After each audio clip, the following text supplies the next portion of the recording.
Oh, God. I'm tired of the tit for tat, man. This is messy. When you look at what's happening in America right now, folks trying to keep food on the table, crime through the roof, Supreme Court rolling back rights, and they doing a tit for tat. I just feel like they care about everything except for everyday American people's lives. Yeah, this is messy. Yeah. Now he's saying McCarthy is saying that this has to do with over $20 million of payments that went into shell companies of Hunter Biden, and saying that President Biden was aware that he used his official office to coordinate deals. But again, he's been investigating this for about 9 months. They haven't came up with any evidence, and Democrats are saying this is just McCarthy playing politics, to your point, Charlamagne, because he can't get anything done in the House of Representatives. He can't get them to vote on anything. They're holding their votes. And so this is something that he's saying, maybe I can get people to rally around this. Democrats saying that it will backfire ultimately, because if they don't come up with anything, it could ultimately help Democrats win on next year. Yeah, if something was really there, I'm all for it. Nobody is above the law, but it feels like, this is just get back for the couple of times they impeached their guy. Yep, putting cases on everybody. We see. On all of y'all. All right. Right. Well, that is front page news. All right. Thank you, Tez. We'll see you in a couple of minutes. Absolutely. Everybody else, get it off your chest. 800-585-1051. If you need to vent, phone lines are wide open. Let us know what's going on in your life. Maybe you seen the VMAs last night. You loved it. You hated it. Maybe you hate going to work today because this morning it was a lot of rain. I ain't going to front. It was pouring. But whatever it may be, call us up right now. Phone lines are wide open. 800-585-1051. Get it off your chest. It's The Breakfast Club. Good morning. The Breakfast Club.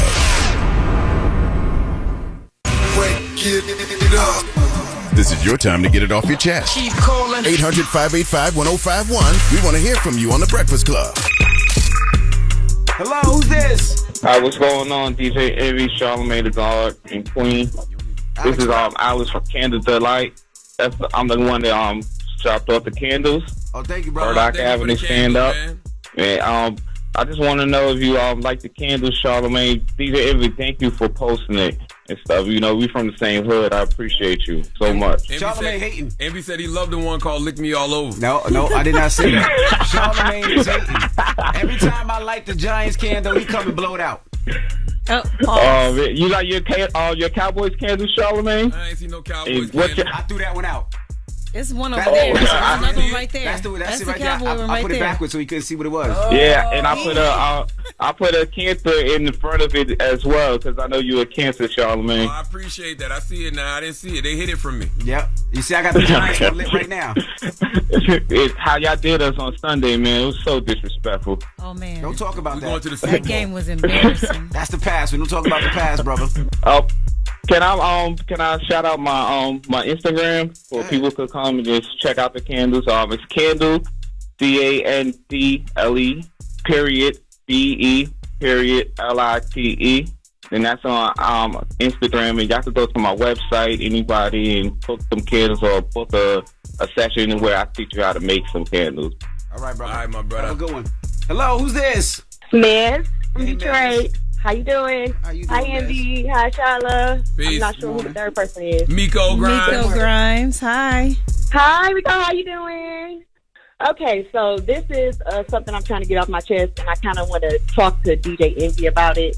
Okay, so I'm a DJ from Detroit, and I've been DJing roughly for about 2 years now. What's your DJ name? DJ Mez the Monster.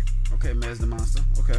Yep. So, probably like 6 months ago, I had a DJ friend. Most of my friends, they are male DJs. He showed me some things, and he kind of like switched music with me. And then he asked me, could he borrow my speakers? I had like two 12-inch EVs and some mics that I let him borrow.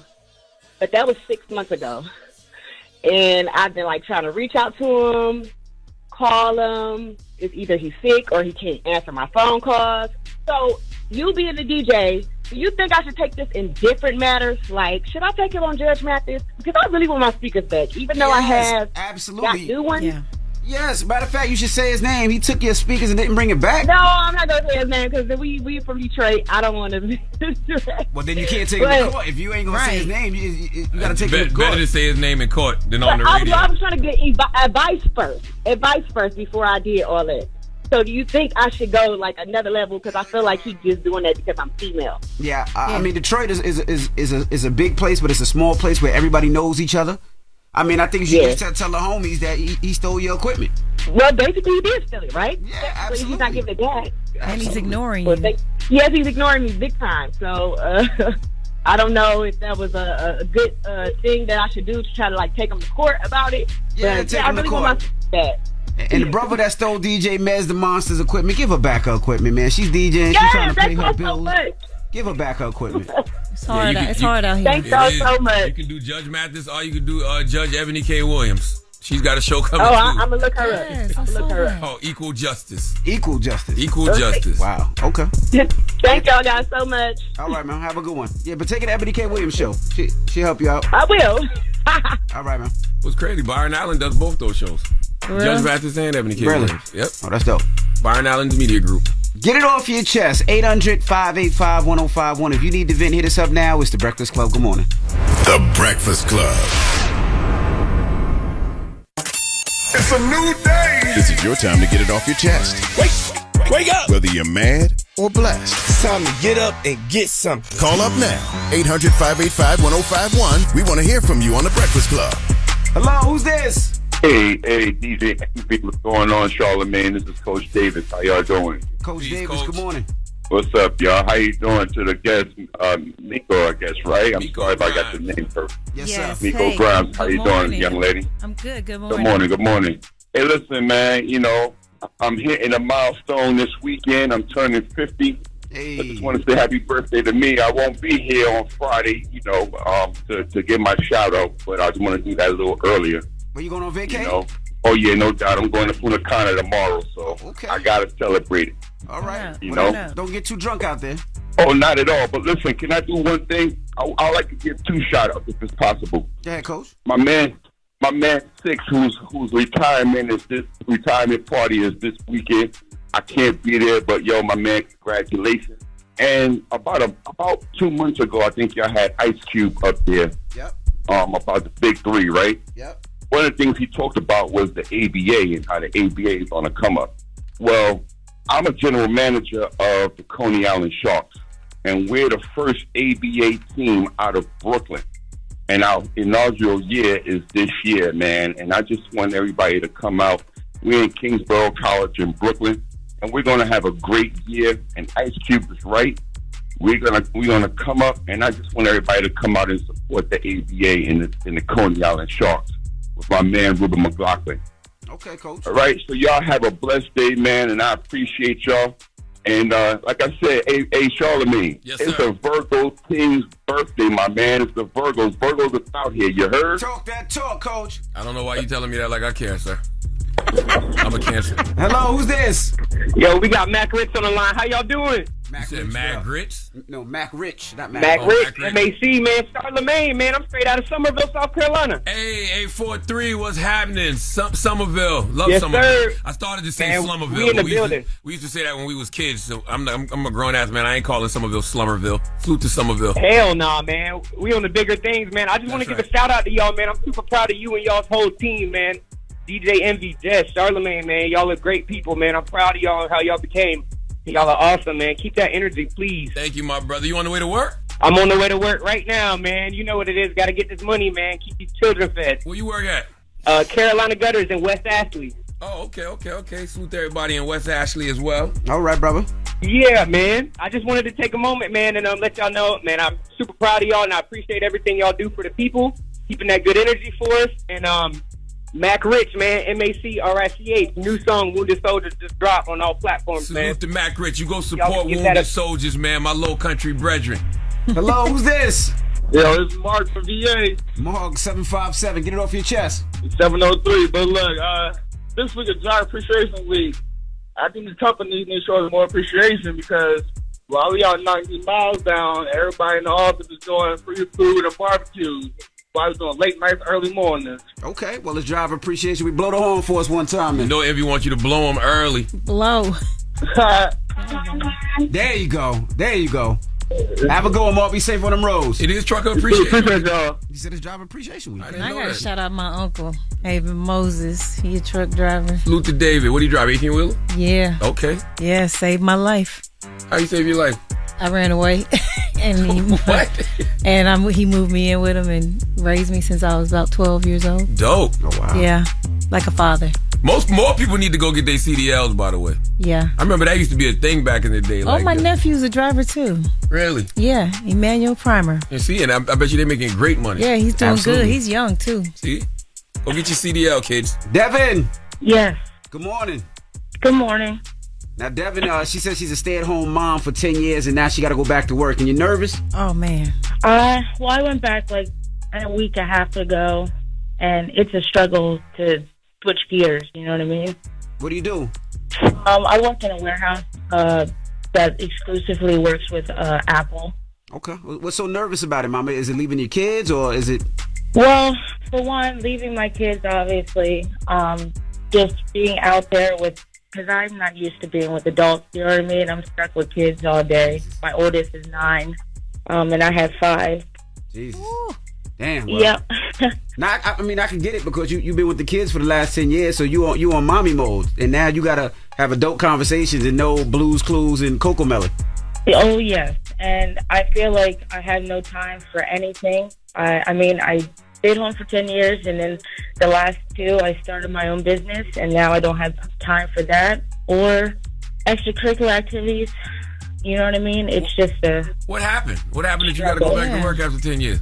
The end of last year, I had my daughter early, and she spent 2 months in the NICU, and then a week later went back for another 2 weeks because she caught RSV. And so bills just started piling up, and she was in a hospital an hour away. So he had to stop going to work so that we were able to go visit her. And I only visit her like once a week because we just didn't have the gas or money to do it. You know what I mean? Damn. Oh, so everything piling up, got to go back to work. Just the end of it. You know what I mean? All right.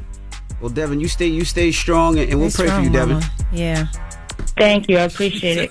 Do your best. So defeated. Yeah, she does. She got to go back to work. You know what's funny? A lot of people would rather go to work than to be at home. Like, they would rather have something where they can clock in and out of. You don't get to clock in and out when you're a parent. You on the clock 24/7. But that's got to be something that you ain't been to work in 10 years. You know how to get back accustomed to waking up to go work for and somebody? Listening to other people tell you what to do. God. But yeah, because she had a schedule. She probably dropped the kids off at school, and this one took a nap at this time, and she had this. But now it's like I think she wanted us to give her a pep talk. I ain't had nothing for her. That's why I was like, I pray for you. Either. That's why I was like, I pray for you. Welcome to real life, man. A lot of people have been doing it the whole time, That's right. working, and you get off work and you still at work at home. So I know it's tough, but it's an adjustment. She's got to push through. That's got all them right. 5 babies. Jesus. She said extracurricular activities, boy. No. She had a lot of sex for 5 there's babies. a lot of hunching already happened. But you got this, Devin. We got you. It, girl. You got this, Devin. Stand strong. Find you something you like to do.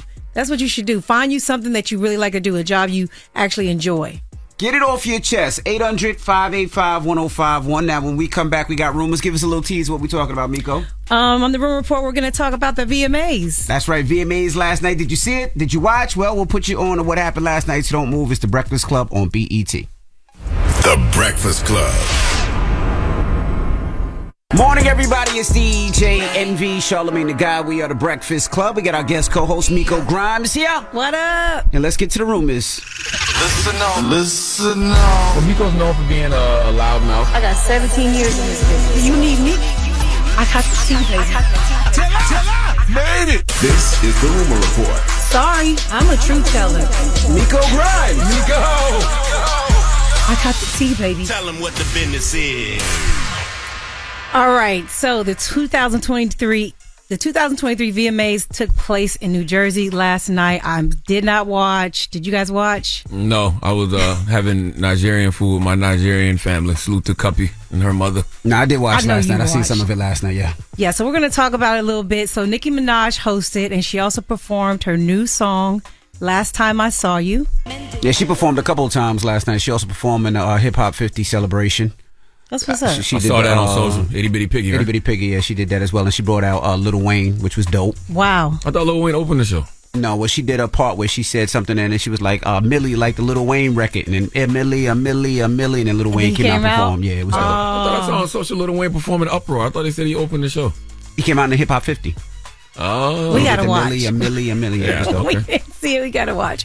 But she also won Best Hip Hop Awards, and she had a very interesting acceptance speech. We don't got The that. acceptance speech that's not in. Yeah, it isn't in. Right. But in the acceptance speech, she just was like, "Thank you so much. I appreciate it." She was like, "This side of me," and she's pointing to the right side. It wants to be mean, and then she said, "The left side of me wants to be." I don't want to hear you reenact it. I want the There's no producers. audio. I want the producers to have the audio in there. But there is not there. It's just like It's not there. it was just the MTV VMAs that was on last night. It's Big not deal. They had 12 hours to get it. It's not Like, there. You know. It's not there, and we teased it. So she said, yeah. "This side wants to be mean." I know And she every said, other "This morning side show in the He's country doing has to it. be happy." I'm sure. And then she says, "But it's Barbie, bitch." I don't She care. said, Shots fired. Shots fired. Charlamagne Nikki. shooting fire. No, I want to hear from Nikki. I don't want to hear from Envy. I want to hear the audio. "Well, it's not there." Okay. It's not there. Shots fired. Everybody get it together, okay? We need the audio. Anyway, she also Diddy performed last night, and he had his son King Combs come out and join him on the stage. King Combs! MTV, put your hands up. Yeah. I'm the definition of half man, half drug. Ask the clubs, bad boy, that's what's up. Wow. So y'all had Diddy audio, but not Nikki. This Nikki hate train has to stop. Don't start it because you know Don't they do believe that. it. I can't Don't do believe that. y'all got our Nah. producers on the Nikki hate train. This has to stop. And it has to be the day I'm on here. You know, You know the what bar I'm saying? the barbs don't fool with me either. Let me So tell you you. mean y'all got all these audio clips with no Nikki? Y'all got some Nikki? Oh, you got the speech down? She only You hosted got the it? show. Oh, we got the speech. Let's hear Let's the go. speech. Let's hear the Oh. speech. I thank you guys, the people who go out and support, the people who never skip a beat on the internet, holding us down, the people who at the tours, and you know, I want to just thank you guys. And MTV, thank you for showcasing rap, and thank you for showing me love. And you know what?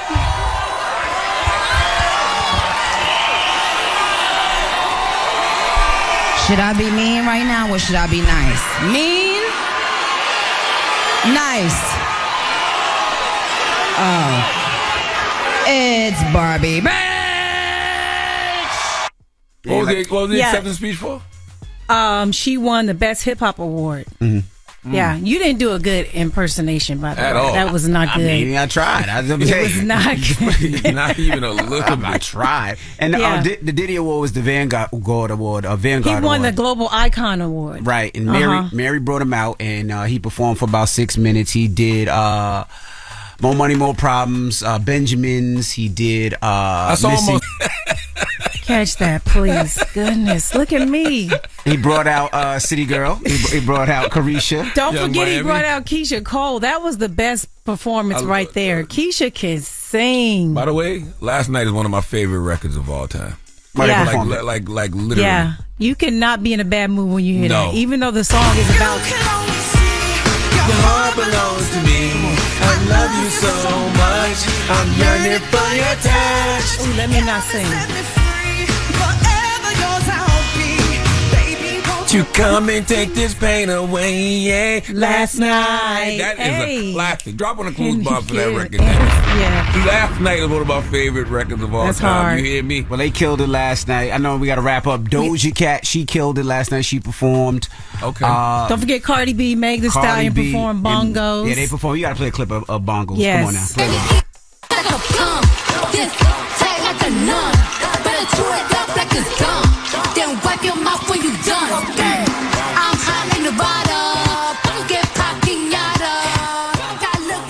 Bongos grew on me a lot. When I first heard it, I didn't get it all the way, but it's grown on me a lot after seeing the video and that performance. But even just hearing it, I'm like, yeah, I get it. But Cardi don't miss. Come on. She really don't. She don't miss.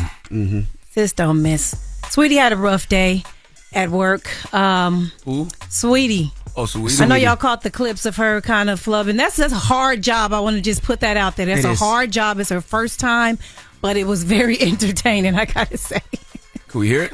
We got more from your favorite nominees. More glitz, more glam, and definitely more music coming your way right after the break. And you're not gonna want to miss what we have upcoming on the VMA pre-show. I know that's right.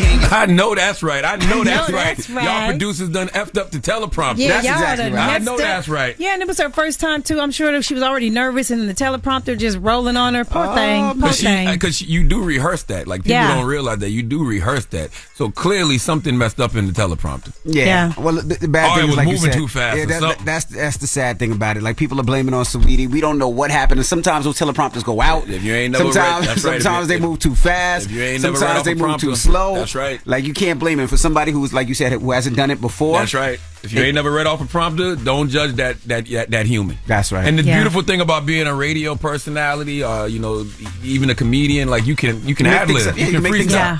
You don't have to do it word for word. You can't catch Saweetie off guard like that. You know what I mean? You want me to freestyle? She should have just started rapping. You know what I'm saying? She said, hold on. Let me catch the beat. All right. Well, that is your rumor report. Thank you, Miko Grind. Hopefully next time we'll get you together right, because they had you all over the place. They have me all over the place. It's all right. I'm a play about mine. All right. When we come back, Teslin Figueroa will be joining us for some front page news. So don't move. It's the Breakfast Club. Good morning. The Breakfast Club. Your mornings will never be the same. NFL is here. DraftKings Sportsbook is an official sports betting partner of the NFL. Download the DraftKings Sportsbook app today and use code ENVY for a special offer when you sign up. That's code ENVY, ENVY, only at DraftKings Sportsbook. Hey everybody, it's DJ Envy, Charlamagne the Guy. We are the Breakfast Club. We got our special guest co-host, Miko Grimes. And let's get in some front page news. What up, Tez? What's going on, DJ Envy? Good morning, Miko and Charlamagne the God. Peace, Tez. Good morning. Let's jump right into it, Tez. Let's talk about Spider-Man that escaped out of prison. Yeah, for those who remember, this is the guy that crab walked up the prison wall last week. He is still on the run. Now, the convicted killer who escaped from Eastern Pennsylvania prison nearly 2 weeks ago is considered armed and extremely dangerous now after he stole a rifle from the garage of a local homeowner who fired several shots at the fugitive as he fled. Let's take a listen. He's killed 2 people previously. I would suspect that he's desperate enough to use that weapon. We have considered him dangerous right from the very start. It changes nothing. We have always considered him to be a risk. We just now absolutely know that he has a weapon. Now, didn't he stab his girlfriend like 38 times? Yeah, he was convicted for murder. We talked about that earlier this week. So, yeah, he's definitely, armed and dangerous, literally, now. So folks there are, concerned and, making sure they're keeping an eye out. And this guy's just, I guess... Well, he's been spotted 9 times. They 9 sightings of him, and they can't catch him. It's crazy. And they just can't catch this guy. I mean, he literally might be Spider-Man for real. Yeah, what's going on? This man escaped from prison, and he's been on the run for 9 days. Don't let the conspiracy theorists and me start going. Is this one of them super soldiers they was working on, and he escaped? You know what I'm saying? Like, what the hell's happening out here? Why do they want him free? Why are they letting him be free for these 9 days? Why did they let him out in the first place? What's going on here? They're telling people don't go near him because he's extremely dangerous. It was like, people are out and about, stay in the house. They was like, this dude is serious business. So, and they said, let the authorities get him. Don't try to be a vigilante and try to get him yourself. Didn't somebody shoot at him? Yeah. But he's been out 9 days. The homeowner did. He shot at him. If he's been out 9 days, doesn't that mean that he did a good job? A great job. This is amazing. Right? This is skill. The fact is, remember I was talking about that the other day. I was like, they should have a reality show to where if you are able to escape from prison and able to elude what's the word? Elude police. Elude police for a certain amount of time. They got to cut some time off your sentence. Yeah, not him. He stabbed somebody 38 times. I ain't say they should let him out. You know what I mean? I'm just saying they should cut a little bit of... He got life. Maybe you know just what I mean? give him an extra juice or something in prison. Something. Not an extra juice. Life minus 2 years or something. Yeah, and when you guys saying let the authorities handle, literally over 500 law enforcement officers have been trying to get this guy. The police, the FBI, the ATF, and U.S. Marshals. Something ain't right. All I hear is skills. All I hear is skills. Yeah, something ain't right. And he ducking bullets. Yeah. And he broke into somebody's house and they shot at him and he ducking bullets. Something ain't right, y'all. Yeah. What was he before? Like, what was his background? Well, we only know. I didn't look into his background. We just know he was ex-military or. Yeah, I have no idea. I just know he murdered his girlfriend, and this is where we're at. We're getting to know him now, but he got mad skills. I know that for sure. By the way, I don't believe in not engaging. If the man killed his girlfriend and they saying he's a threat, if you see him in your yard or something, shoot him, in your house, take him out. Take him down. Yeah, well, he tried, but I guess he wasn't a good shot because he tried. So shout out to the homeowner for trying. The homeowner was definitely strapped up because he had a gun on him, and then the guy stole his other rifle. So he was ready to go. He just missed. So we'll keep following the story. Now let's talk about this sad story in a police training exercise. Yeah, I wanted to bump this story back up. The story is actually old. It happened August 4, 2022, but the Shade Room released the actual video last night of the incident. So a lot of folks were talking about it, sending it to me. Oh, did you hear about this story? And I wanted to remind people this is actually an old story and people maybe didn't catch it. So let's take a listen and we'll talk about it. Police say the training session was held in a lower level room at the Anacostia Library on Good Hope Road Southeast. Its purpose was to teach a group of D.C. library police officers how to use an extendable police baton. Sources familiar with the investigation tell News 4 that when the trainer, described by officials as a retired MPD lieutenant, drew a pistol to illustrate how quickly it could be done, he fired one shot, striking an officer in the chest. She was unconscious and not breathing when emergency responders arrived around 3:30 p.m. D.C. Police Chief Robert Conte spoke at the scene. He was asked why the training included real bullets known as live ammunition. I don't have answers as to why the live firearm was in an Aspeton training. I don't have those answers for you right now. That's sad.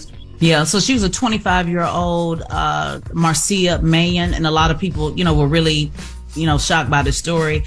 Young woman, a black woman, and again, it was just during the training. And so in that actual video, you see, him panic because it was an accident, and just wanted to give everybody the background. This is why a lot of this stuff takes a long time, to go through the process. They went through a lot of pushing, for him to have some criminal charges. And so it took about a year for all of this to kind of, come out in that video. So his name was Jesse Porter, and he pled guilty to involuntary manslaughter while armed and unlawful discharge, and he was sentenced to 3 years. So again, old story, but when the clip went out yesterday, the facts weren't attached to it on what actually happened. Folks were saying, oh, he needs to go to jail, what's going to happen next? And so all of that has already happened. So just kind of shows you, it takes a while to go through the process. Damn. Yeah, very sad case. I mean, anybody who's been through any type of gun training, the first thing they tell you is never point the gun at somebody.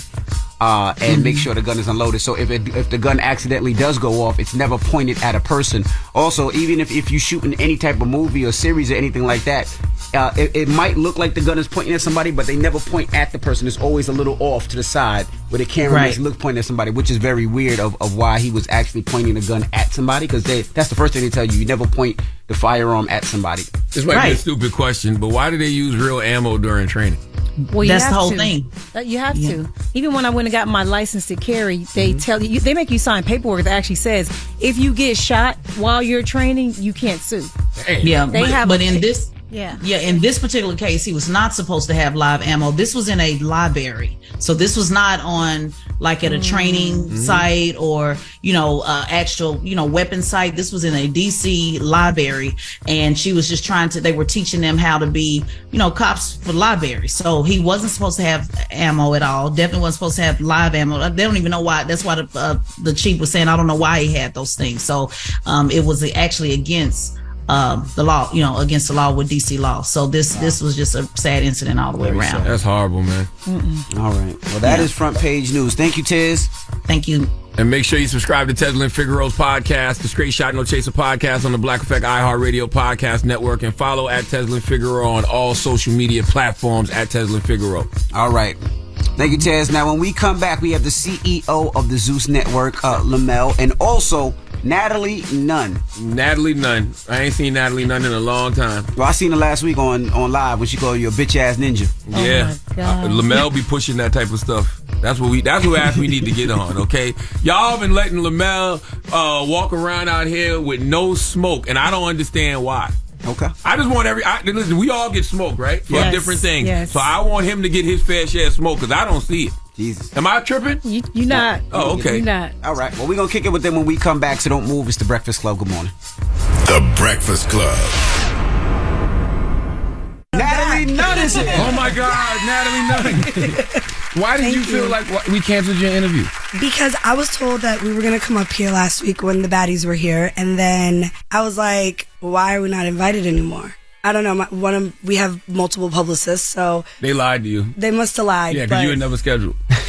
But I'm here now. You're here now. So let's get into. Is he still a bitch ass guy? Just want to know that. I've been wanting to come up here for years after that interview years ago because. How long ago was that? It was not that long ago. That was 10 years ago, Natalie. Okay, well, you still be talking hella shit. I don't know. But I think what happened was somebody took a clip of the old interview and repurposed it. Because it's been going around again. Yes. And I was annoyed all over again. You were annoyed all over again. Yeah. I understand that. What were you annoyed about in that conversation? Everything. Because you used to just be like, I don't know. Because I feel like over the years you have gotten a little bit more like, you just used to be an asshole. You're right. And it was just like to the point where like, cringe to come up here, you know? I mean, I was like, F it, let's go. He gave me Donkey of the Day on a Friday before. Do you remember that? I'm sure I do. You used to go in. So, and then the video came back up and I was like, oh yeah, I'm about to go back up to the Breakfast Club because we got to have a conversation. Well, I apologize if anything I said back then hurt your feelings. What did he say? He was just like, well, it was Bad Girls Club days. And he was like, oh, you're a big chin, loudmouth. You're never going to be anything. That sounds like him. That sounds like him. Who says that? That sounds like him. Look, he thinks it's funny though. That's the thing. That's crazy. And I was just sitting in the chair, and I was younger, so I was like, "What the f-? Like, yeah." But no, he just used to be rude. Well, a lot of reality TV stars really always used to feel some type of way coming up here, especially the females. Well, I apologize to you if that means anything. Thank you. Yeah. But I'm gonna get on Lamel ass though, because Lamel out here, with this damn Zeus network, bringing down the black community one show at a time. We're gonna get on Lamel. We're gonna get on your ass. Wait a minute. I'm still a bad girl, so you might want to be careful of my boss look. A lot of people do feel that. They feel that Zeus is a low when it comes to our people, showing the fighting, showing the things that sometimes make our community look bad. What is your response to that? We're telling real, authentic stories. We're giving out, opportunities to all sorts of folks. I don't look at it like I'm doing anything different than HBO and Netflix and that's fiction though. Oh, they have a lot of reality shows. They have a lot of unscripted shows that I ain't never seen nobody on HBO get busted over the head and have a gas so deep that they had to go get stitches. Hey, listen, HBO has shows like Real Sex. They have shows that they end up showing the real. I don't know. I think for me, because I'm black owned, we're young, we're new, we're hot. I think, people are feeling away, and I commend you on the infrastructure. I commend you on what you've built. It's hard to build any type of subscription-based platform to have. I think you got like 1 million subscribers. We have. See, look, he does this every time. We have a lot of subscribers. Yeah, I heard y'all got a lot of subscribers. You know what I mean? So I commend that. But greenlighting, Krishan and Blueface show. That wasn't me bringing down the black community. I mean, we just. We allowed them to tell their story in their way. We made sure it was raw, it was real, uncensored, unfiltered. A lot of people didn't like that because they were fighting each other during it, and it was showed. And I guess people want to know, is there balance on your network and not just continuously That's the problem. Fighting, I don't think... Is there a positive show? Is there a this? Because in all these networks... we have tons of shows on the platform. I think folks highlight some of our hit shows, and that's the ones that they focus on. But I think we have fitness shows, we have short form content, we have some scripted, we have Doses. Drea has a show on the network. I think we have dating shows. One More Chance. We had Tokyo Tony's dating show, B. Simone, Quay, Bobby Lights. B. Simone was on there? I didn't know B. Simone had a show on there. Yeah, my boy. She was early days, around the time we first launched. You have the Real Black China. That was a real show. Had a lot of heart. Our shows have, so many different components to it. I think that the Baddies show, Baddies, is one of our hit shows. I think Jocelyn's Cabaret is is a hit show, and I think people focus on that Krishan and Bluefish. Those are hit shows. I watched Jocelyn's Cabaret for the first time last week. Just hilarious. Had me watch an episode. I saw 3 fights in one episode. Jesus. The girl got hit so bad. She had a gas so deep in her head that she had to go to the hospital. Right. Yeah. See, y'all don't play like the other networks. Like I know VH1 and MTV. Sometimes if there is a fight, the person is suspended. Y'all just it's reality. It's reality. I mean, there are consequences for things that happen, on set when people do things. I mean, I'm a little different than most CEOs when it comes to working with certain folks when things happen. I don't know. I think I have a great relationship with a lot of our content partners. I'm a little bit more lenient when it comes to certain things. I understand. I mean, we have real conversations about things that happen, whether it's Natalie or Jocelyn or China or Blueface, Krishan. I mean, we have real conversations. So, I understand. I'm just a little bit more, flexible. We're not a traditional network. We're non-traditional. We're independent. We are black owned. And so, we understand the folks that we're working with as well. Some of them, may not pass the psyche valves or the Y'all do psych evaluations? If we need to do some, we'll do some. We do background checks. We do our due diligence when it comes to folks that we work with. But for me, it's just about giving people an opportunity to tell their story. And some networks aren't looking to work with people. I see value. I see value in all of our cast members, all of our talent, all of our content partners. And so I think everybody's different. Everybody has a different story to tell. And we just provide those opportunities to have hundreds of people working for your network, giving jobs.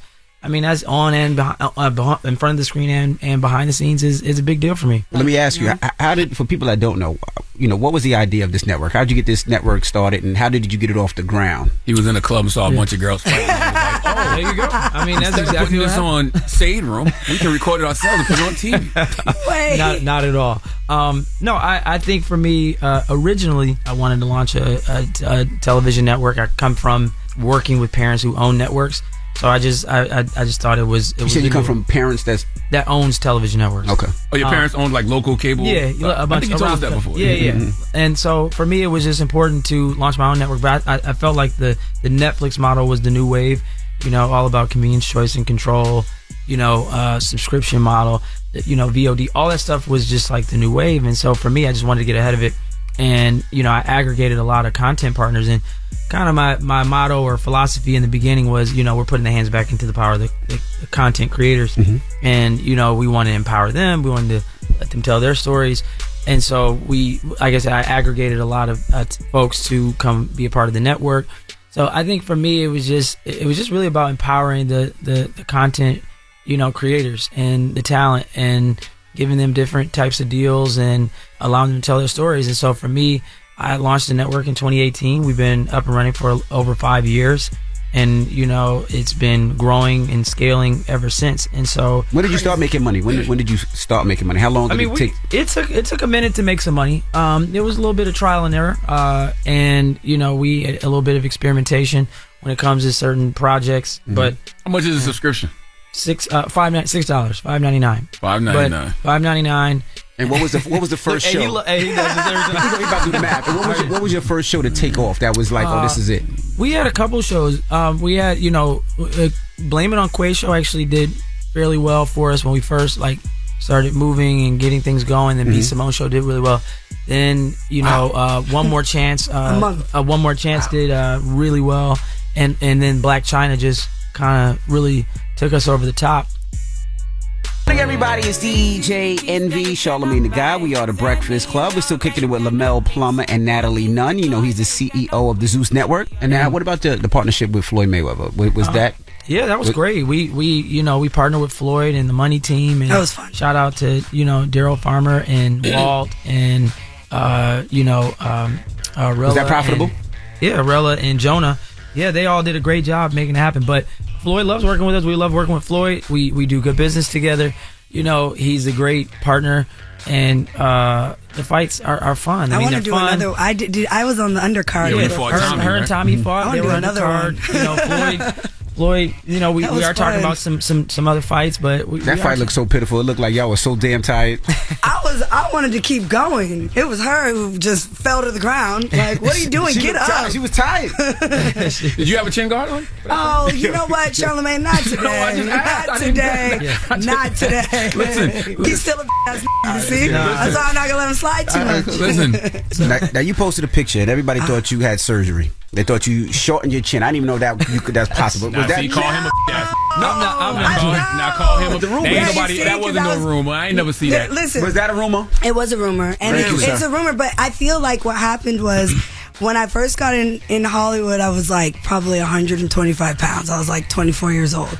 So, you know, fast forward 13 years, my body's changed. I feel like when people grow into their whatever. So I'm like, I grew into my chin. Now they're mad because they have nothing else to talk about. Now, Nicki Minaj mentioned you too. So hold on. So you didn't get, there wasn't No, I didn't get, I gained more weight. Like, I'm not 125 pounds anymore. So yeah. I put it on in my face, I guess. I don't know. Do you like the Natalie, you look great. Thank you, Levy. There's nothing wrong with your chin. No, yeah, Nicki said something about it. When she said something about my chin in her new song, there was a whole viral moment that I had my chin. Now, why she not a ass nigga talking No, about your chin? because that's sis. That's big sis. What did she say about the chin? Chin check like Natalie Nunn. I think it was something like that. Yeah. She said, come on, Natalie. She said, even if you guys are annoying because now everybody does this everywhere we go. She just said, even if my name was Natalie Nunn, you still couldn't chin check me. That's a good double entendre. That's dope. Did you be chin checking people? I mean, you know, doing my big one. What about in the winter? Will you wear a chinchilla? You know what? I'm not doing this with you today. It's Charlamagne. See, and then when I get on his ass, then he's mad. Then when I just randomly am at bars in New York, where the Charlamagne? I was like, the only thing I saw about that video was I was like, well, which one of y'all canceled Natalie Nunn's interview? Because I didn't know nothing about it. We didn't know nothing about it. We were confused. I guess it was, I don't know. It was like 3 different publicists that work obviously at Zeus, and then my publicist. I think it was a But y'all were up here after the old one. That's what I'm like, it was never a problem situation. How many times Natalie been up here? She been up here a few times, right? Like 3. This is my 3rd time. So why would we ban you? Him, because He banned you. Banned my chin. He didn't ban me, so that's why I'm here. Actually, acronym is banned, by the way. Well, Natalie, why do people think you're scared of Jocelyn? That's what Jess Hilarious said. No, I know Jess has favorites, and that's okay. My favorite was Angela. Jess y'all got a little thing going on. Yeah, she just we need to get Jess on Baddies. Yeah, for sure. No, she don't want to do that. We're not doing that. No. She don't want to do that. So what's your problem with Jocelyn? And then what's your problem with Jess? No, I don't have a problem with. Okay, so look, let's be very clear. I think with Jocelyn and I, you know, I feel like we both came into the industry around the same time, we could say, in the reality TV world, in that lane.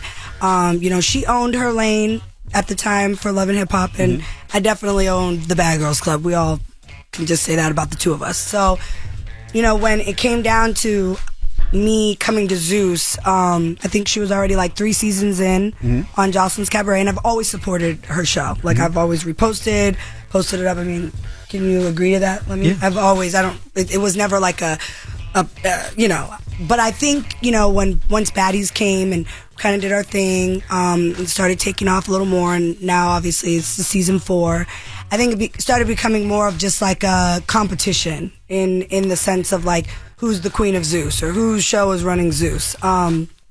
You know, listen, I'll say they both do an amazing job. Hey, I love Jocelyn. I love Natalie. I love all of our content partners.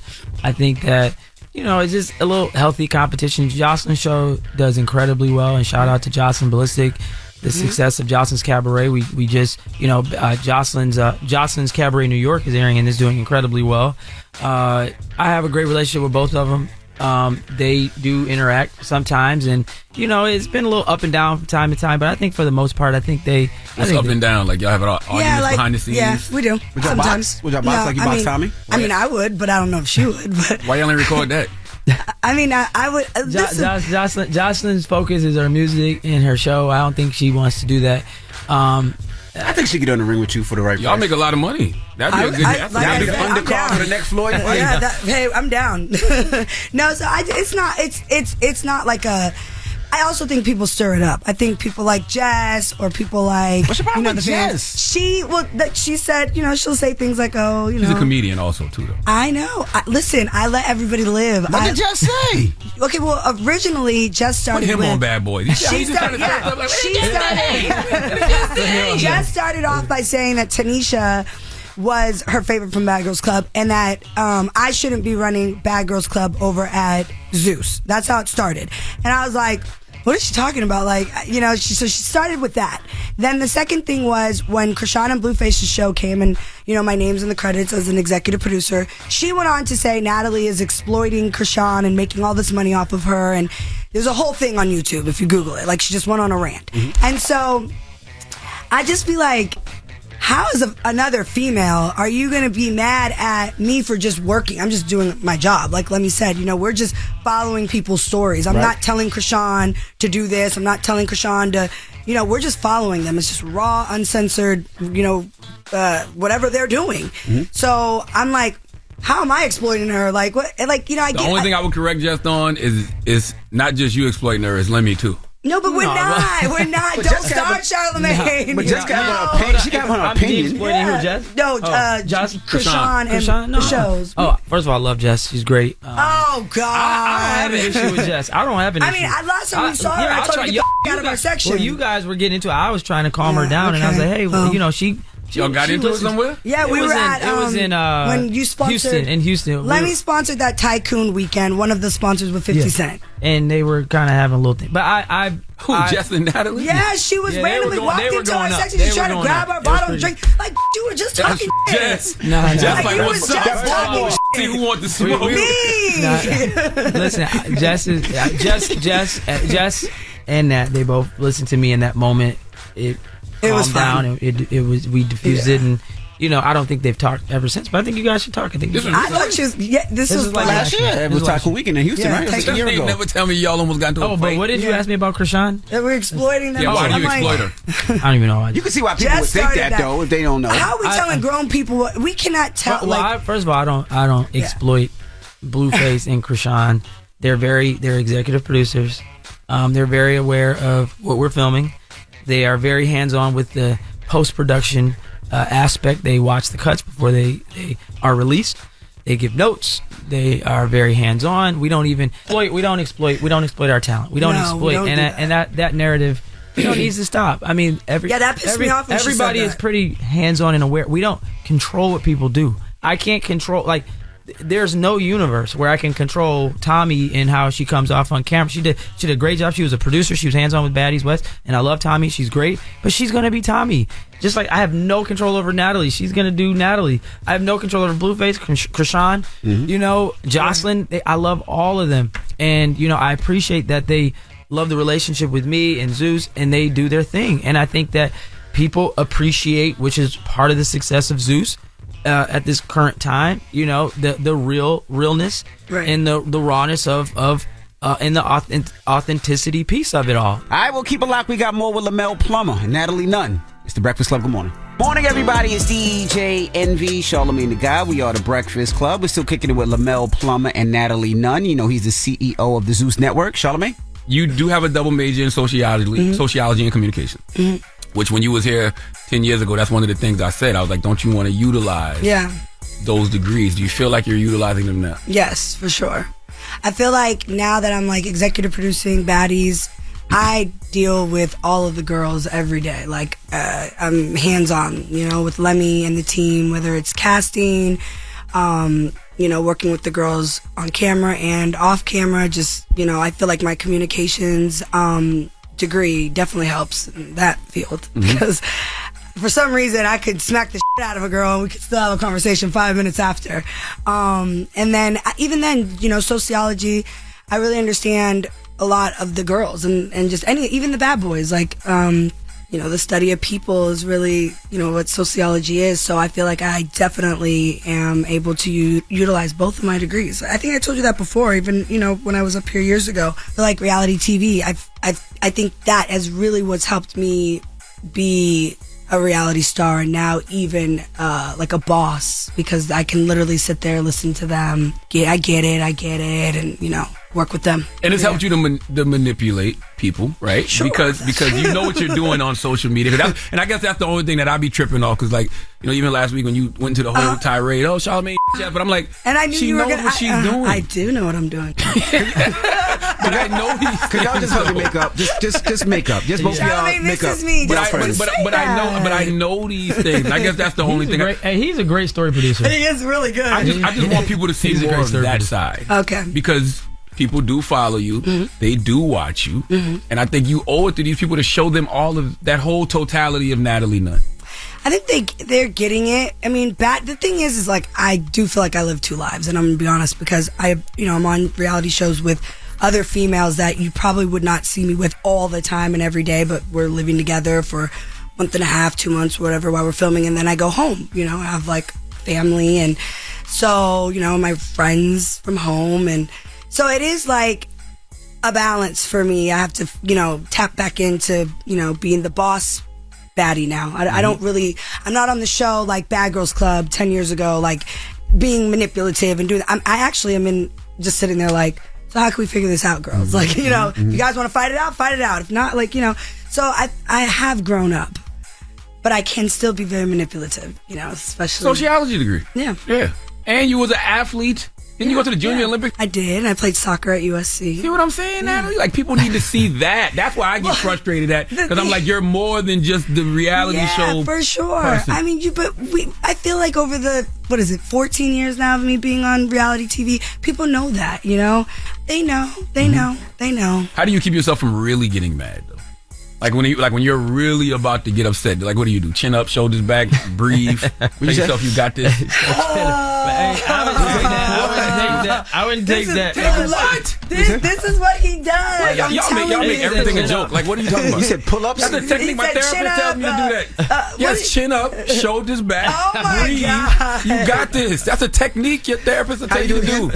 Chin up. Show me again. Okay. Chin up. Okay, chin up. Shoulders back. Shoulders back. Breathe. Smack the out of you. Why? Hand goes back. Bow. Why? No. The thing is, the girls do still to this day, and I think at this point, because of where I'm at, like even especially at Zeus, I mean, everybody wants to be at the top, so they find a way to come for me. Whether if it's Tommy coming on my show, and again, like I got in the ring with Tommy, we did our big one, we fought at the reunion because it was more than just the words and the bickering. Now it's like you're trying to come for a spot that's not your spot, and let's just be very clear, like you're on my show, which is Baddies is my show, and have a little respect. But the thing about females are they're just really catty, and it's just never gonna. That is never gonna change. Girls are catty, jealous. They can be malicious. They could be very nasty individuals. So I feel like now for me, the only way I'm gonna really snap and smack the shit out of a bitch is if you're really with my money, or you're doing some weird shit. You're being weird behind the scenes. That's when it can get ugly. So I got in the ring with Tommy. We did our thing, and she's still, I think it was Floyd Mayweather weekend. She tried to pull up on me at a little spot in South Beach. I have nothing to do with this stuff. So how many times y'all gonna fight? Like I told her to come inside, but she was just outside doing, taunting. Are y'all gonna be 50 fighting? Well, the housewives was just they're 50 fighting. I'm only in my 30s. That don't make it right, though. I didn't say it was right, but I'm just saying I get backlash for that too. Well, we appreciate you guys for joining us. And I think we're going to continue to see a lot of evolution from Natalie Nunn, just like people continue to see a lot of evolution from me. You know what I mean? I think that you're going to continue to grow. Thank you. And I think we're going to start to see the whole totality. What's gonna grow? Not my chin. No, come on, Natalie. I'm telling you this sincerely. I'm sending you nothing but positive energy, love, and light. I want you to keep your head up, keep your chin up, and most importantly, keep smiling, because life's a beautiful thing. Thank you okay, so there's so much. much to smile So we're about. cool now. We never Can I get a hug, Charlamagne? Come on. Oh, that's so sweet. That was so nice. Well, let you have it. Well, hold on. I wanted to say one other thing. You got to talk about your show that's dropping this Sunday. Baddies drops this Sunday. Baddies East. Baddies East. So we're on the East Coast. Okay. And it is crazy. This season is really. We got Suki on there. We got Mariah Lynn. You got Krishan. Krishan's on there. I'm getting backlash for that. We got Rolly. Why are you getting backlash for? I mean, well, she's on there performing and stuff, and she was pregnant. People were like, she's pregnant. Well, her sister's on there too. Her sister's on there too, so she was there with her. We have Rolly. Rolly's returning. Scotty's returning. Scotty with the body. Who else is returning? Big Eve's returning. Oh yeah, she's. But the show does come out this Sunday. Yeah. This Sunday. September 17th. Premieres September 17th. So we're really, really excited about Baddies East, and you know, the fans are so excited about Baddies East. Like the East Coast. Oh, hi, it might have been my favorite. There. Hi, my name is Camila. Who else is on there? This is a big season for real. Like this is probably Anna. Anna. Smiley. Oh God, Smiley. That's going viral right now. That she snatched Mariah Lynn's chain. Lemmy Plummer doesn't care about black women. Oh my Lemmy God, Plummer. Lemmy Plummer doesn't care about black women. Let me say this. Get on him the way y'all get on me. Go on social media. No, don't let me down. We're not even going to manifest it. He is crazy. Listen, I will say this. I love all of our talent. I know there's been, folks that have worked with us that, there's been some challenging times, but I love whoever you are out there. Just know if we've ever had any, hardships, I love you. I appreciate everything that you've done. I appreciate everybody that's, contributed to the growth and success of Zeus. I love you. If I don't mention you all the time, I'm sorry. For folks that may, be mad at me at this moment, I love you. I'm sorry if I ever hurt you, or did anything that, I love you. You ain't even got canceled yet and you apologize. I'm just saying. He's good. He's getting ahead of him. He's getting ahead of him. When they get on you, just call me and I'll walk you through it. He's trying to story produce me. I'll just walk you through it. Let me. It's good to let everybody know. I love everybody. I love everybody. I love everybody. We appreciate you for coming. And you've been, I love you, DJ. Yeah, DJ. And I love you too, man. It's the Breakfast Club. Good morning. This guy's crazy. Let's get right to the room. He already apologizing. He ain't even get Listen on. Well, Miko's known for being a loudmouth. I got 17 years in this business. Do you need me? I got the tea, baby. Made it. This is the Rumor Report. Sorry, I'm a truth teller. Miko Grimes. Miko. I got the tea, baby. Tell them what the business is. All right, Miko, what we got? All right, so you guys have probably heard about Houston Rockets Kevin Porter Jr. fracturing his girlfriend's vertebrae here in New York City. This is a very tragic story. I believe we got some audio for that. New details, NBA player Kevin Porter's bail was set at $75,000 after he pleaded not guilty to assaulting and strangling his girlfriend in a Manhattan hotel. Prosecutors say the 23-year-old attacked his 26-year-old girlfriend at the Millennium Hotel on the East Side early yesterday morning. They say Porter repeatedly punched her in the face and squeezed her neck so hard that he broke at least one bone. Jesus. The NBA and the Houston Rockets say they are also investigating. That's so tragic. Now, I always like to wait for everything to come out before I pick a side, but I'm picking a side right here. This sounds awful. I just want to put her name out there, Kaiser Kondrazic. She was a lottery pick for the Indiana Fever in the she's WNBA. A ball player too. Yeah, she's a ball player, and apparently there's been a history of abuse. She has a sister whose name is Calabria Haskins. She was married to Dwayne Haskins, who was an NFL quarterback for the Pittsburgh Steelers. Did you guys hear about that? He got hit by a dump truck last year in Fort Lauderdale. No. Yeah. Oh, we reported that? Yes, you reported. He got hit by a dump truck. On the side of the road? On the side of the road. Yeah. So that's spinning around. That's his wife is this girl's sister. Oh, wow. Right. So the sister went on her Instagram and she at him, Kevin Porter Jr., if you think you're going to touch my sister and not get touched, count your effing days. Better hope and pray you'll be able to ever walk again, let alone dribble. You may have gotten away with this stuff in the past because your mama ain't raised you right, but we spank little punk painting nail sissy wenches like you every day. Don't show up to the crib. We gonna do it to you, little wench. Just before he got arrested? No, this is after he got arrested. And she has him saved in her phone as Kevin Downlow Porter Jr. The sister has him saved as that. So apparently this has been going on for a while. He was also arrested in 2020 for having a gun in his car. I heard about that one as well. And marijuana, yeah. So apparently there's been a history of abuse here. Have the Houston Rockets cut him yet? Or? They have not made a statement yet because they're waiting for, you always got to make sure you wait until somebody's actually guilty of something. But I mean, if she was running down the hallway, I'm pretty sure they have footage of this. She was bloody. She was bleeding and broke a bone. Yeah. Well, they said, I guess, this is what the report said in the paper today, the Daily News, that I guess he got back from, I guess, partying, they believe, and the door was locked, and he couldn't get in, so he had to get, hotel security to get him in, and he was upset about that. But like you said, it ain't no reason to do all that. Nah, but it happened, they said some of it in the hallway, so hopefully there are cameras there. Yeah. Very sad, man. I mean, the young lady's 26 years old. And it's horrible. And then also, from a business perspective, if the Rockets cut him, they still got to pay him, right? It depends. Is there like a morality clause? There's got to be morality clause. It depends. These type of things are a little touchy, but I do also want to say that her godfather, his name is John Lucas. He is in the front office of the Houston Rockets as well. So this is like all types of messiness, and it sounds like he might need some help for real. And they said he had the best, I guess the best season last year. He averaged 20 points and all that other.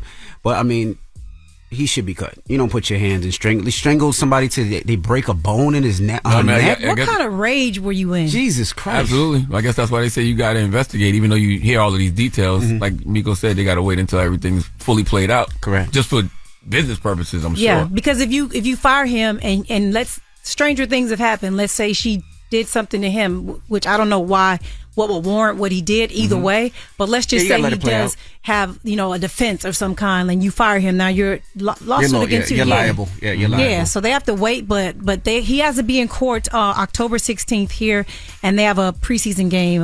He'll probably miss that, but he does have to be back in court here in Manhattan October 16th. Well, definitely sending healing energy to that young lady. Absolutely. And that woman. I mean, 26 years old is oof. Oh my God. In other news, and I feel her sister, by the way. I absolutely feel her sister. And I'm sure it's not just her sister feel like that. I'm sure she got her mama, her uncles, daddy, her uncle, brothers, everybody. I feel her whole family. I'm sure. They've been going through a lot, too, as a family. I believe their brother passed away not too long ago as well. So the other sister's husband was killed in that. And there was foul play, apparently. He was drugged. The accident. I remember that now. Yeah, we reported that one. Yeah, and you got to think in situations like that, nobody gonna wait for law enforcement to do their job. If you that young lady's family, no, all you see is your niece or your daughter or your sister bloody, and they're talking about a broken bone in her neck. Are you kidding me? You're not waiting. I don't want to wait for nothing. No, you're not waiting for the law to handle that. That's why she probably posted it on her story. She probably that's the bat signal. But that's throwing that cap in there. That's throwing the cap in there. Yeah, man. But I hope that she recovers well. That's tough. You want me to go to the next room or what's up? The hand swinging. We got to wrap it up. We took a little too long on that one, and that's Miko with the rumor report. Worthy story to take time with. Absolutely. Now, Charlamagne, who you giving that down to? Man, 4 after the hour. We need a woman named Jessica Carlin to come to the front of the congregation. We would like to have a word with her because, a lot of times here at the Breakfast Club, I want to go to HR, but what happens when HR does something to you? What? Wow. Who do you go to when HR does something to you? We'll discuss. Okay. All right. We'll get into that next. It's the Breakfast Club. Good morning. The Breakfast Club. Your mornings will never be the same. Hiring isn't cheap. With new hires costing almost $5,000, you want to get it right. 4 out of 5 employers on ZipRecruiter get a quality candidate on the first day. Get hiring right. Go to ZipRecruiter.com/breakfast to try ZipRecruiter for free. Donkey up the day. Made it. Damn, he hard again. It's time for Donkey of the Day. I ain't trying to be Donkey today no more. They should be embarrassed by what they already did. I'm not making these people do these things. Called Donkey of the Day, and it really caught me off guard. Damn, Charlamagne, who got the Donkey of the Day today? Well, just hilarious. Donkey of the Day for Wednesday, September 13th goes to a human resources manager at an Oregon property maintenance company named Jessica Carlin.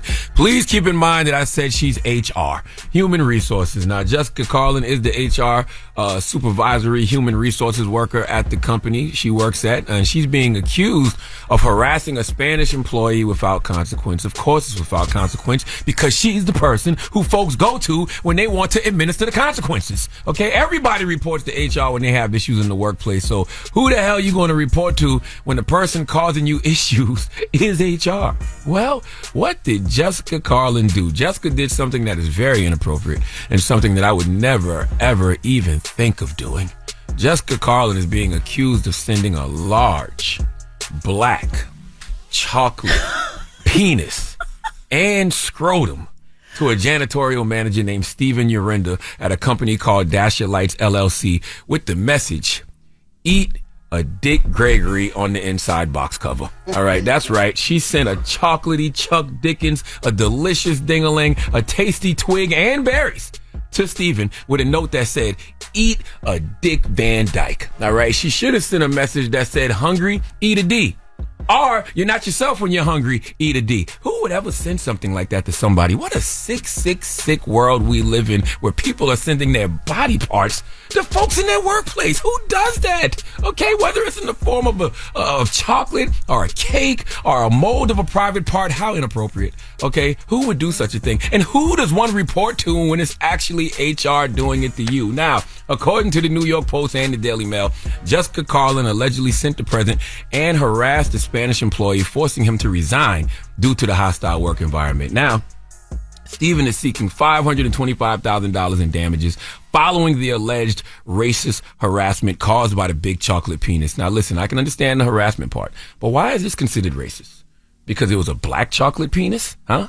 Would you have preferred a brown caramel penis since you're Spanish? Now, why is Jessica Carlin getting Donkey of the Day exactly? Well, she's getting Donkey of the Day because she sent this milk chocolate magic stick to Steven Urinda, and she mistakenly left her own name on the package and later admitted sending it. I mean, she had no choice, right? What a rookie move. Now, get this. She didn't get fired. Instead, her company offered Steven a $50 gift certificate to Chipotle and a promised apology from Jessica Carlin.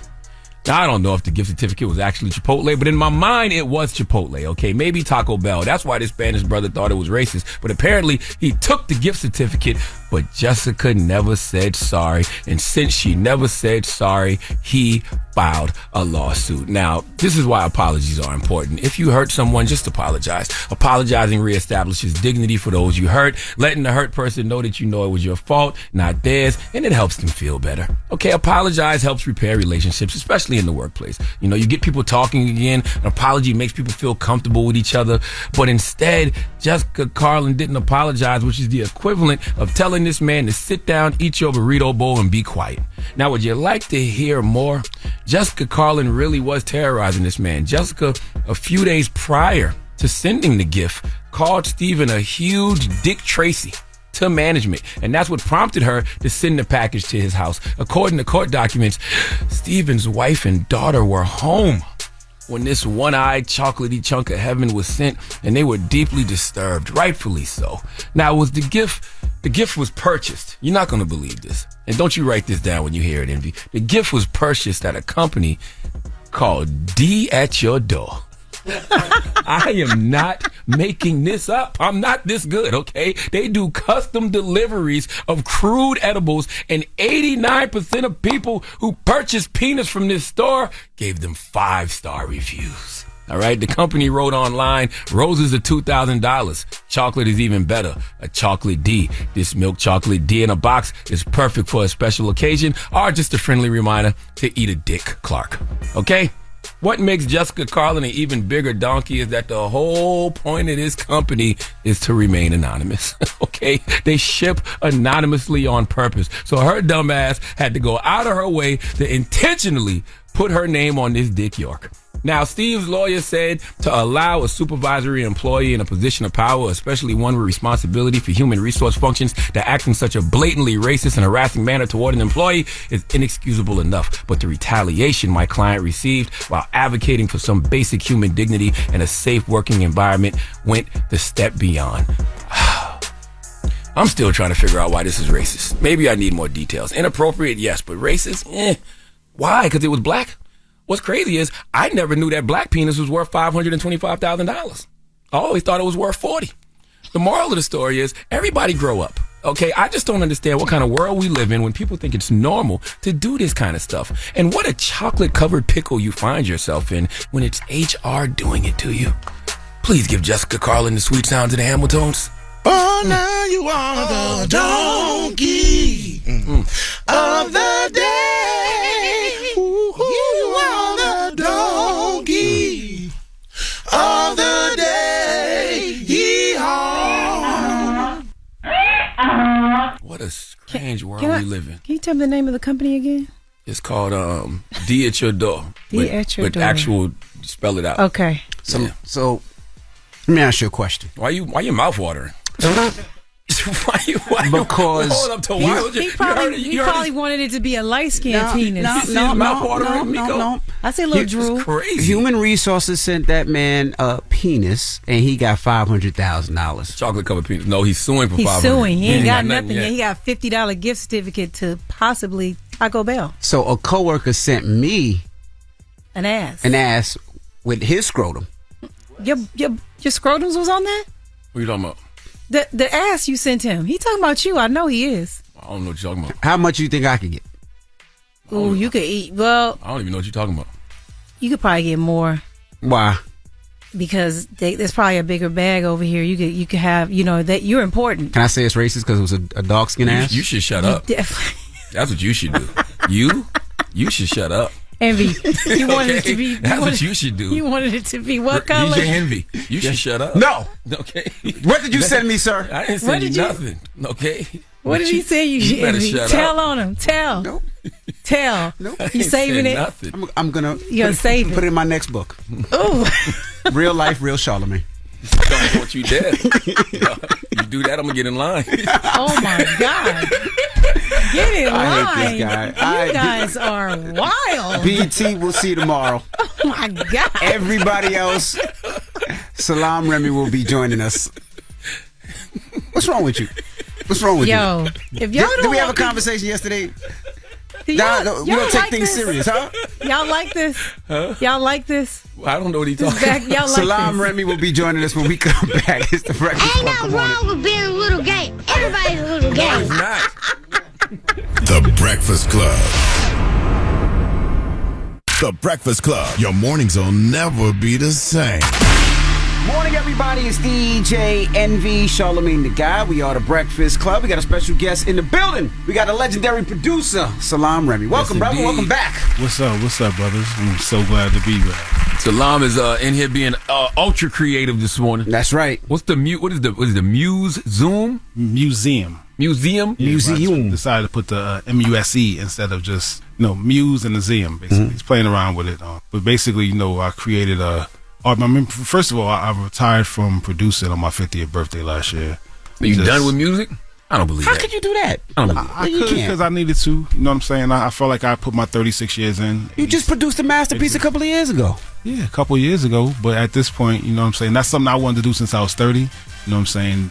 Be able to focus on life. I've given almost all my life force for my entire adult life into just being in the studio, helping artists do things on that level, performing for record companies. At some point, you got to work for you. You know what I'm saying? So my last 5 years of do it for the culture stuff was more me just doing what I felt. And then at the same time, I also wanted to see what else I could do. And the pandemic gave me enough time to just have, I can't see nobody. And I discovered other ways to channel my creativity rather than needing to just be strictly in the musical form in the way that I'd done it already.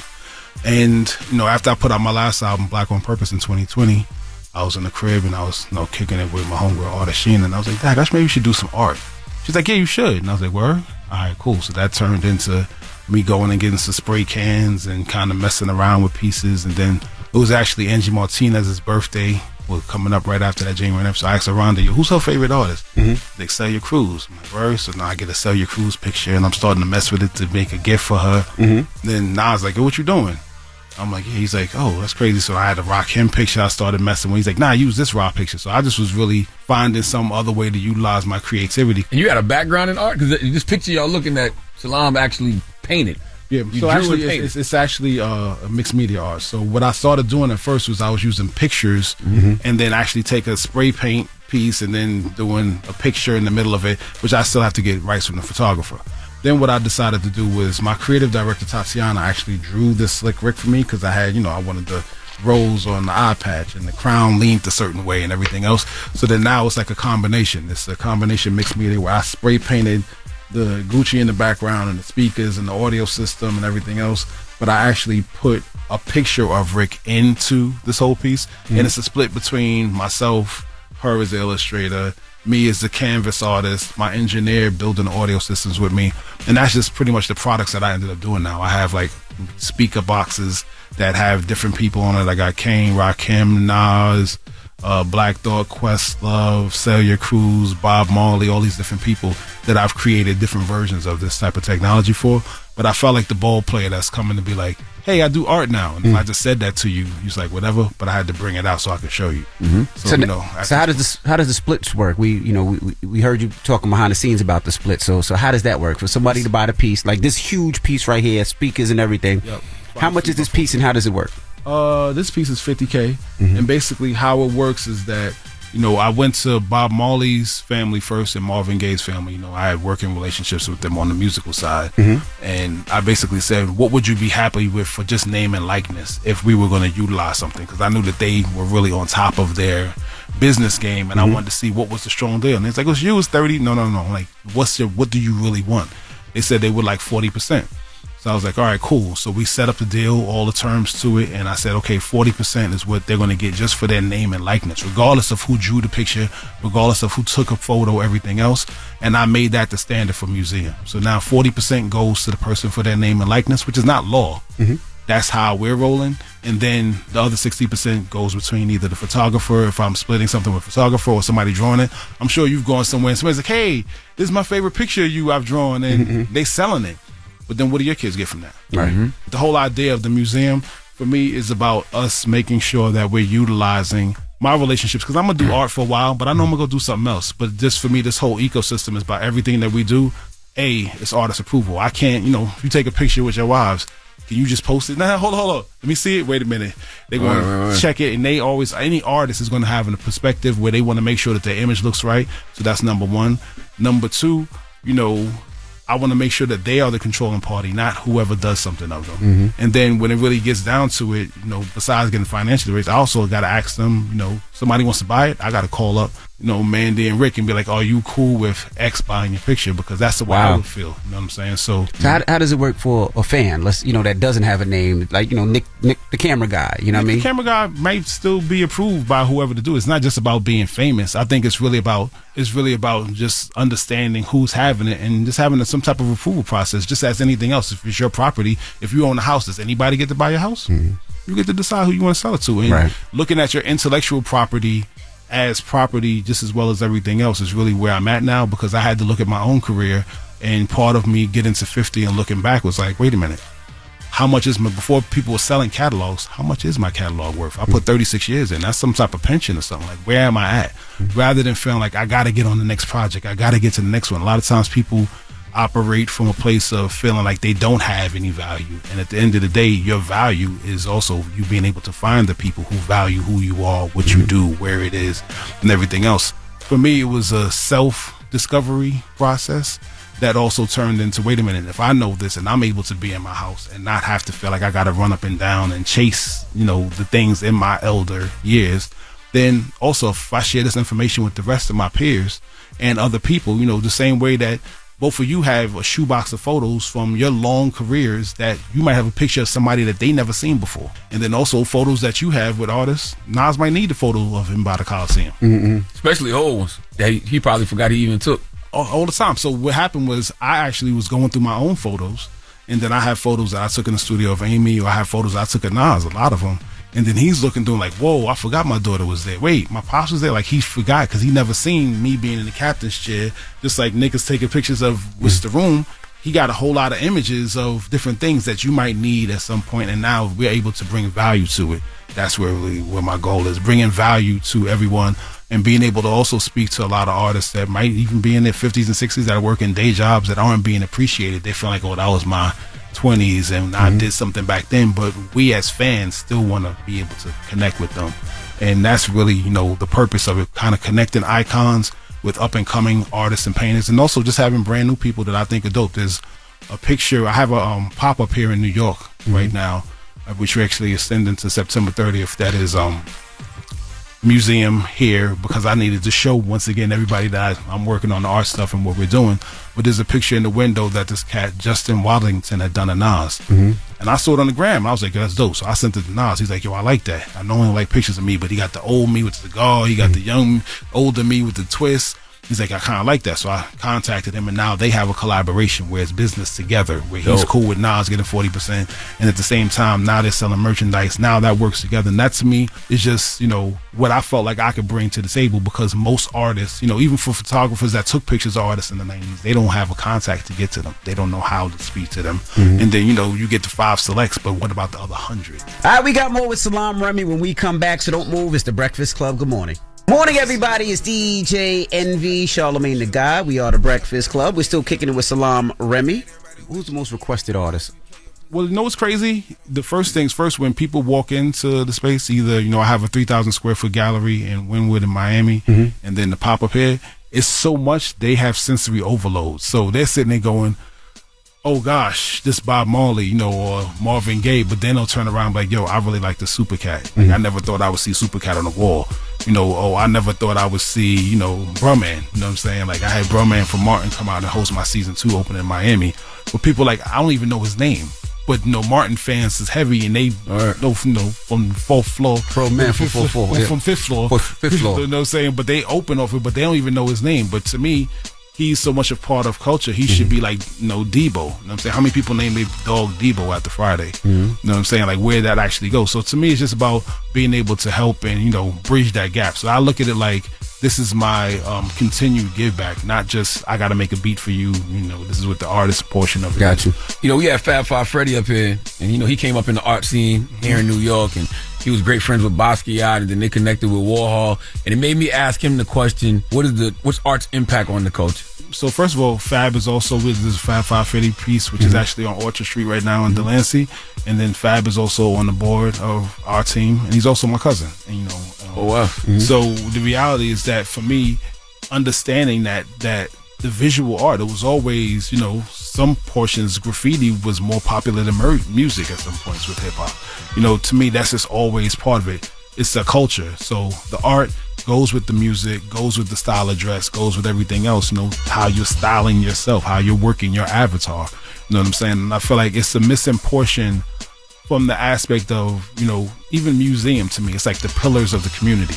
I'm putting you on the wall. Why? Because I think Pooh-Bah, Just Ice, and Shinehead, and these people belong on the wall just the same way that you have your wall in here with the icons of what you feel should be there. We're not waiting for someone else's approval.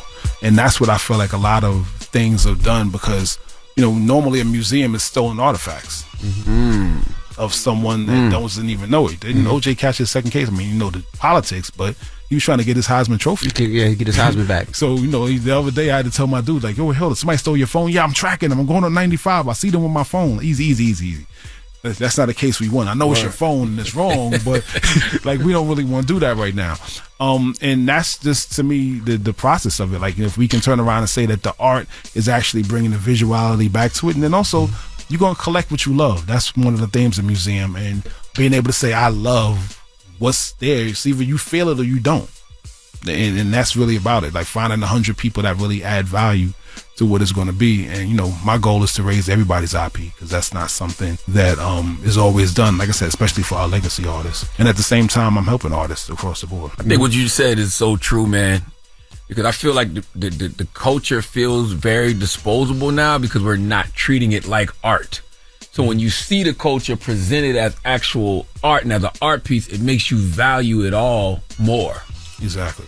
And that's kind of like where I'd done pop-ups during Art Basel in Miami in 2018 and 2019. And what was happening was I lived in Miami 20-something years, but when I would walk around, I would see one Michael Jackson, one Jimi Hendrix, one Prince. But then I was like, I didn't feel at home. So then what I started doing was just bringing my home collection, where I got Coming to America or a Marley piece or a Michael Jackson piece that I commissioned, different things. And then I was just selling Do It For The Culture merch, just saying, cool, let's do different pieces. But for me, just being able to have the opportunity, like I say, to also cut a check, to Rakim, cut a check to Kane, cut a check to different photographers and back to our heroes. That's really, it's part of the give back. You know what I'm saying? That's not just a 50 years thing. That's how it should be in general. And, hoping to change the standard. How long does it take you to put a piece together? One like this takes about a week, I would say, altogether. Between, depending on if I'm using a photograph and I'm incorporating that, or if I'm actually just drawing something, if I'm stenciling into it, Probably a few days for what, Tatiana Crooks, my creative director, actually did to draw Rick, but then actually it's spray paint in the back. So me doing the spray paint goes down quickly, a couple layers of epoxy, 3-4 days, depending on what the audio system and the lighting system is, Can we hear it? Sure. And, also each system, I make sure that it's tuned to the artist. One by one, this is me using my Thomas Edison high school soldering class, my electronics, and really putting it in. And me and my engineer, Ryan Evans, really designed each one. So every one of them, I'm using a different sonic level, which other people put speakers and stuff, but they didn't have no type of sound. When you said you customized it to Slick Rick's music, what do you mean? How the wood actually reacts to the speaker. A speaker doesn't do anything on its own. It's the speaker box. The components I use, because I put the tweeters at the top, it now makes the highs come out differently, which makes Slick Rick's voice cut through. Slick Rick has a different timbre of voice to another artist. And then also, his music also got a little bit of shakers and up, whereas in D'Angelo's music will sound different on it. Gotcha. D'Angelo's piece that we have in the space is the bass is heavy, his voice cuts through a different way. Marvin Gaye has a different type of music to it. So I just wanted to make sure that, to sell your cruise piece when you hear that. I'd love for you to come by and check out the space, because each one really moves along into another energy. But, by the crossovers, the box, just all the things that you do to tune a speaker. Not every set of speakers sound the same. It's like every set of headphones don't sound the same. And the only pictures you got are pictures that people you've done business with, deals with. So everything that you see is all totally licensed, and they're totally in it. They have to have their approval. The people that I haven't got approval from yet is in the tuck until they come through and see, till LL come see the LL piece, and Claudine and LL get on it. So Londell and Primary Wave and Prince's siblings see the Prince piece, and that's in the tuck. Because it's always about approval to me. It's like how I want to be treated. I'm not doing anything for who I am that's going to be outside the pocket. You know what I'm saying? And then for every piece of things that we come up with, even down to, Sadella Marley touched the material on the Bob Marley hoodie. It was like, nah, not that one, this one. I want them to approve the colors. I sent the Marvin Gaye estate, the Marvin Gaye bags we're dropping now. And I made sure that they touched it, and that Nona and, Lloyd and Frankie and Marvin Jr., I'll need their approval for say, okay, right, I'm with this. This is how we want to do it. And that's just really what it is. I look at someone's name and likeness like they're publishing. It should always be something that's approved. I love it. Now tell them where this is now, the New York location. New York location is at 98 Orchard Street until September 30th, doing a pop-up museum at Legacy NYC, owned by Deb Prez, Umi, and One Stick. There until September 30th, definitely with 20 pieces. Every Thursday we do a little champagne toast turn up, so we're definitely in the city with all the exclusive merch and 20 plus pieces of art. We flagship spaces in Miami, open Fridays and Saturdays, noon to midnight, or 2032 Northwest 2nd Avenue in the heart of Wynwood, right across from the old house of Mack. We're consistently doing that. We got Slick Rick in Miami, 1028 Halloween special. Constantly, bringing other artists. We've done Kane and Rakim. Slick Rick is my favorite rapper. It's the way that it needs to go next. We're kind of making that happen. And just in general, follow us online, musc.zeum, as on the gram, Facebook, etc. Follow me, Salam Remy, SALAAM. Constantly giving updates on what we're working on, the new pieces dropping. And like I said, this is the tip of the iceberg. I brought the Rick out because I knew it stood out, but when you really see everything else that's going on, it's cold as ice. All right. Well, we appreciate you for joining us, brother. That's Salam Remy. It's The Breakfast Club. Good morning. The Breakfast Club. Morning, everybody. It's DJ NV, Charlamagne the Guy. We are The Breakfast Club. We have Miko Grimes here, our guest co-host. And listen, I want to salute my homegirl, Angela Zing, man. Angela Zing has a great product, a great juice that I like to drink. It's a plant-based juice called Carviva. And Carviva juices are now available in Stop and Shop. So salute to Angela. I watched her build Carviva from the ground up. So for her to now be in Stop and Shop is a big thing, man. So salute to Angela Zing and everybody over there at Carviva Juices. All right. Let's jump into your rumor report. Yeah, so before we get to the rumor, shout out Christina Williams, my girl who covers the WNBA. She helped me with the Kevin Porter Jr. tee. I appreciate you. I love when black sisters get together and help each other get a story together. All right. All right, well, let's get into the rumors.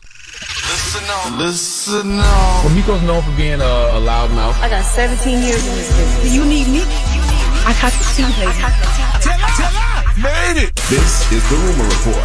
Sorry, I'm a truth teller. Miko Grimes. Miko. I got the tea, baby. Tell them what the business is.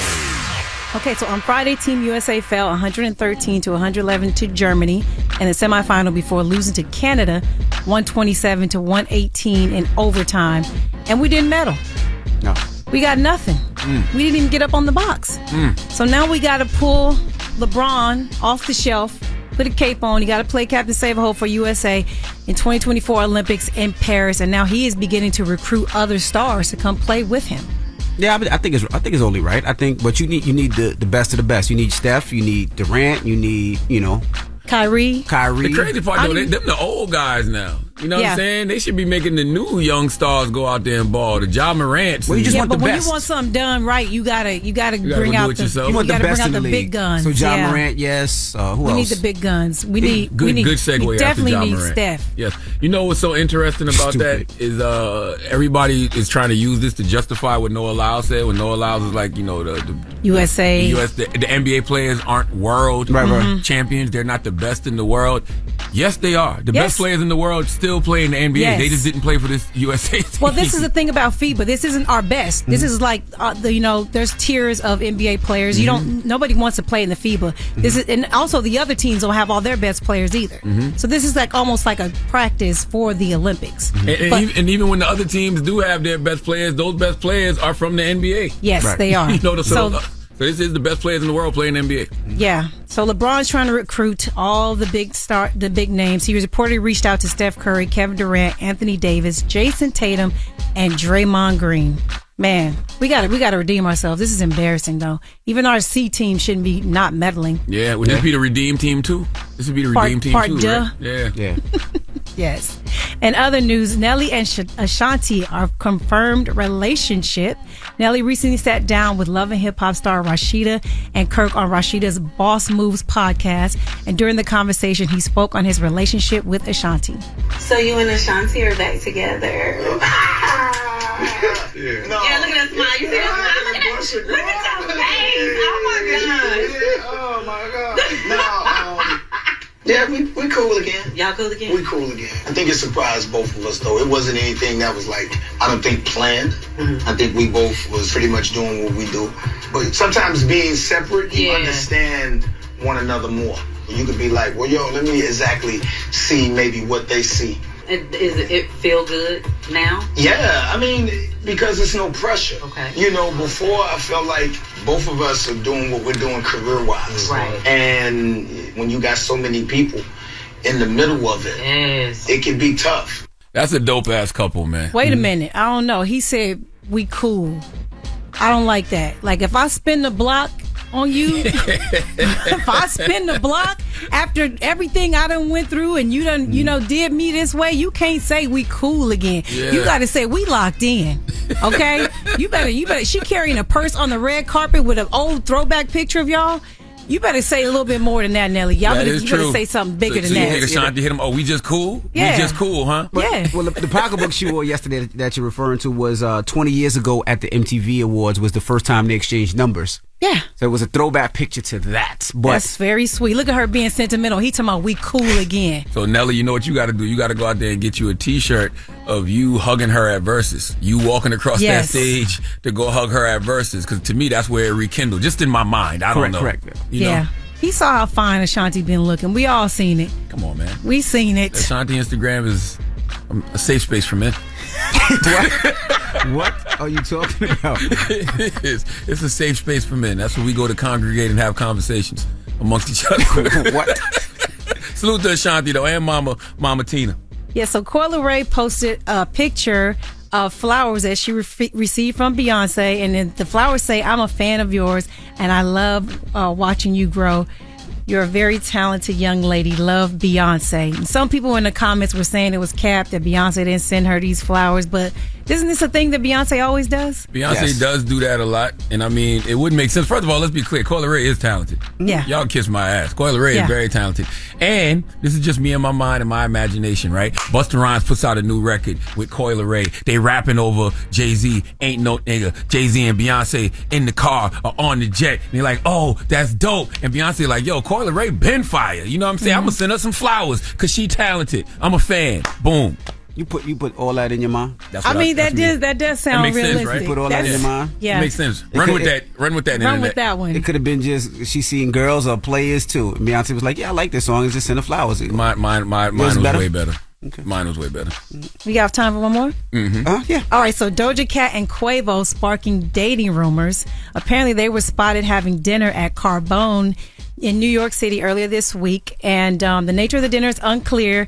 There weren't any pictures of them together, but people caught pictures outside, and so now there's speculations that they might be dating. What do you think about that? Them as a couple? Or they could have been in the studio working on some music, and they said, "Let's go get a bite to eat." That does happen a lot too. Anytime you get recorded somewhere with people, they automatically assume y'all hunching behind closed doors and everything. By the way, you just don't get a bite to eat at Carbone. You don't. So you gotta get a reservation. That's got something. That's not if you premeditated. Quavo and Doja Cat. Yes, you do. If you Quavo and Doja Cat, I'm sure Quavo. I mean, they made room. Call the owner, especially that was up this here. week. A week like this was New York Fashion I Week. am 1,000% Quavo and just made a US phone Open. call and they moved some tables around. Maybe, but you still made a call. Still had to make a call. You made a word call. Up. Yeah, you don't just walk in Carbone. I don't care who you are. Wow. Yeah, Hov could walk right in Carbones. Okay, so a video service of Mack. Wait.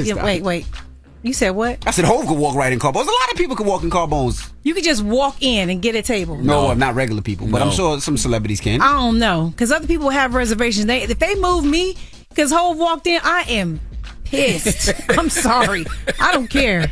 I'm mad. Like, you know how hard it is to get a reservation there? Yes. And just because I'm nobody, I'm just They bumped? gonna move me? No, I wouldn't know. I know the owner. Look at you. That's why people don't like you right now. That's why true. people don't like you. You Miko's snooty. absolutely right. You high sedity and uppity. That's right. That's okay. Light skin sexual. That's you. What?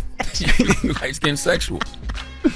Okay, a video surfaced of Meg Thee Stallion and Justin Timberlake that seemed like they were having an aggressive altercation.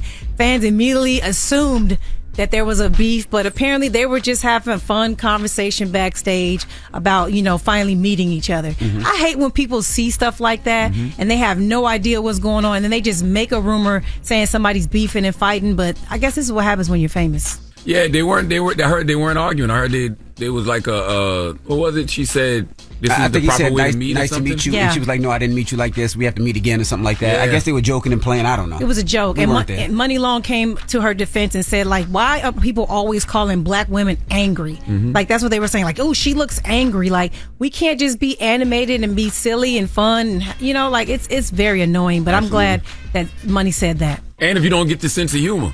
You know what I'm saying? If you don't get the sense of humor, if you don't understand that Meg was... If you weren't in that context, correct. You might not understand it. It's a cultural thing in a lot of ways. Yeah. Shoot, Justin might have thought he was getting yelled at. Justin's kind of like honorary black, right? He'd be around enough of us. Yeah, he should know anyway. All right. Well, that is your rumor report. Thank you, Miko. Thank you. Now, when we come back, we got the People's Choice Mix. So don't move. It's the Breakfast Club. Good morning. Morning, everybody. It's DJ MV, Charlamagne the Guy. We are the Breakfast Club. Miko Grimes, thank you for joining us today. Thanks for having me. Miko! Tell people where they can find you and all that good stuff. You can find me on Instagram at iHeartMiko. I got banned from Twitter back in the day, so I have a new Twitter, OG Meek Millie. And I just found out somebody has iHeartMiko on Twitter, so I'm going to try to get that back if I can talk to Elon. But catch me on Instagram. Reach out to Elon? Yeah, I'm going to reach out to him. Catch me on Instagram at iHeartMiko, and also my YouTube channel, iHeartMiko, where you can find my podcast, Ask Miko, and everything Miko on YouTube. And are you on every Gilbert episode? Not every one of them. Okay. I was doing every other week because I'm a mom. I had it, I couldn't really commit to. That's pretty much me living in LA. I like that podcast. I didn't see you on the one with when he interviewed Steph Curry. That's why I asked. They were in DC for that one. I didn't go to DC. Yeah. Salute to Gilbert, man. Yes. It's a dope pod. All right, when we come back, we got Positive Notice, the Breakfast Club. Good morning. Morning, everybody. It's DJ NV, Charlamagne the Guy. We are the Breakfast Club. All right, Charlamagne, it's time to get a positive note. Yes, first of all, I want to remind people, too, man, make sure you come to my 3rd annual Mental Wealth Expo. It is October 7th at the Marriott Marquis in Times Square from 11 a.m. to 4 p.m. I'm bringing together some of the best psychotherapists, some of the best psychiatrists, some of the best therapists in the country. Dr. Alfie Breland Noble, Dr. Rita Walker, Dr. Jay Barnett, Elliot Connie, my man Rashawn Miller, Angela Rye is going to be there. She's a big mental health advocate. My man Carson Daly is going to be there. He's a big mental health advocate as well. well, man. So join us 11 a.m. to 4 p.m. It is a free event at the Marriott Marquis in Times Square on Saturday, October the 7th. Go to mentalwealthexpo.com for more information. Anybody that wants to get started on their healing journey, this is the place for you to be. Remember, it's a free event. All ages are welcome. And that leads me right into my positive note. And my positive note is simply this. Please do not let anyone take the peace that you have worked so hard to create. Have a great day. Breakfast Club, bitches! Y'all finished or y'all done?